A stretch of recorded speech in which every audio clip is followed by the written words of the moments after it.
make New York great again? Thousands turning out in deep blue Bronx to catch a glimpse of former President Donald Trump. Similar to Ronald Reagan's visit, Trump making a pitch for black and Hispanic voters to support him.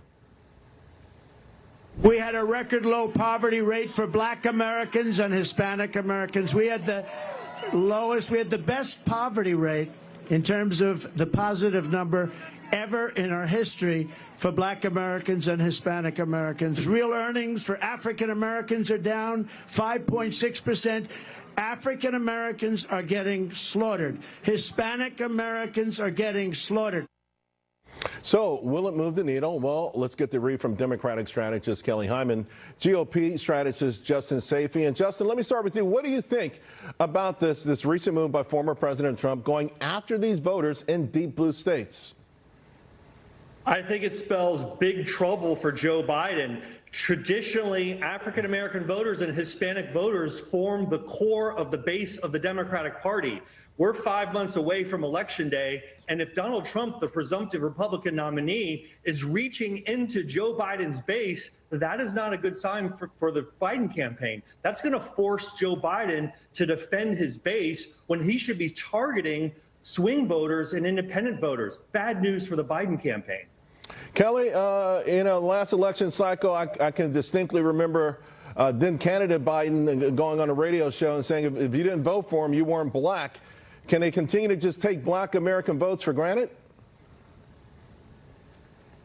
Well, let's look at the facts. African Americans under Trump administrations was disproportionately left out of the Trump's tax cuts. African American households received only 5% of the benefit from Trump's tax law, despite making up 13% of the households. So it's important to look at the facts. And let's look at the judiciary. When Trump was in office, the judiciary, the judges, oversee cases. They oversee the law of the land. When Trump was the president of the United States, nearly 90% of his nominees, judge appointed, were white, and nearly 80% of them were white. Kelly, I mean, of all those jobs you just mentioned, let's call it 1,000 jobs in total. We're talking about overall, I just looked at the Federal Reserve's their website. Black weekly income for black people is down since Biden's been in office. That's for black people on a weekly basis with inflation at a 40-year high. I mean, do you think you're going to sway a young black man, 22 years old, that, hey, there were some judicial appointments, a few more under Biden than Trump, give me your vote again? Well, let's talk about the facts, Charles. Let's talk about unemployment. Let's talk about what Biden has done for the African Americans. Let's not forget what Trump has done. Remember what Trump said about the African nations, calling them nations as well, and what he said about them. Justin, there's some things that Biden said about black people. We could go on and on all day long about the urban jungle and some of those really ugly, vicious things. And we could also talk about the laws he put into place that put millions of young black men in prison. Let's bring it forward, though. Okay, we could do the history stuff later. Let's talk about it this very, very moment.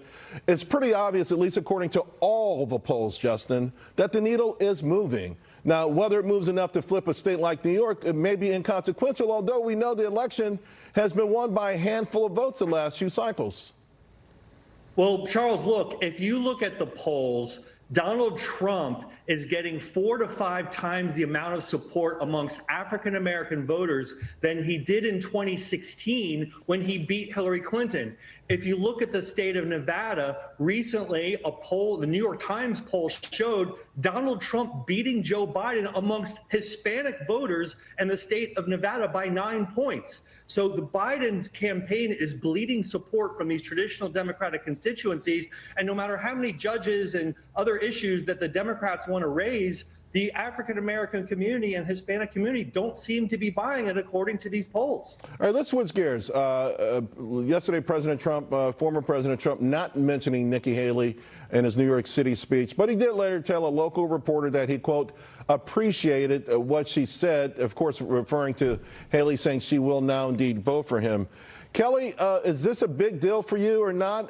It feels like the Republican Party is starting to coalesce around President Trump. It's not a big deal. The GOP is turned into the TRUMP. She said that she is going to vote for him, and we live in a country where you can choose to vote for whoever you want to do. But she didn't come out and endorse him or ask her voters to support him, and I think that's key. Justin? Well, I think that it's a big deal for Nikki Haley to finally come out and say she's supporting Donald Trump. It unifies the Republican Party. Once again, bad news for the Biden campaign. That's the last thing the Biden campaign wanted to see. They were hoping that Nikki Haley was going to hold out because this sends a signal to her supporters. If I can vote for Donald Trump, you can vote for Donald Trump too. And the reason she gave is that Joe Biden's presidency has been a catastrophe. And that sends a strong message to unify the Republican Party. And Joe Biden still has a divided Democratic Party. Right. And we're going to see that at the Democratic convention in August, how divided their party is. Less than a minute to go. Kelly, I'll give you the last word. But does this help President Trump with respect to perhaps those suburban housewives? No, it doesn't help with suburban housewives. We have to look at his record, and I think it's really important for suburban housewives to look at what he's done and what he's done when he was president and how our economy was. And so she said she was going to vote for him. She did not say that she endorsed him or asked for her voters to support him. Yeah, I got a feeling she'll probably do all that stuff between now and November. We'll see. Thank you both very much. Have a fantastic Memorial Day holiday weekend.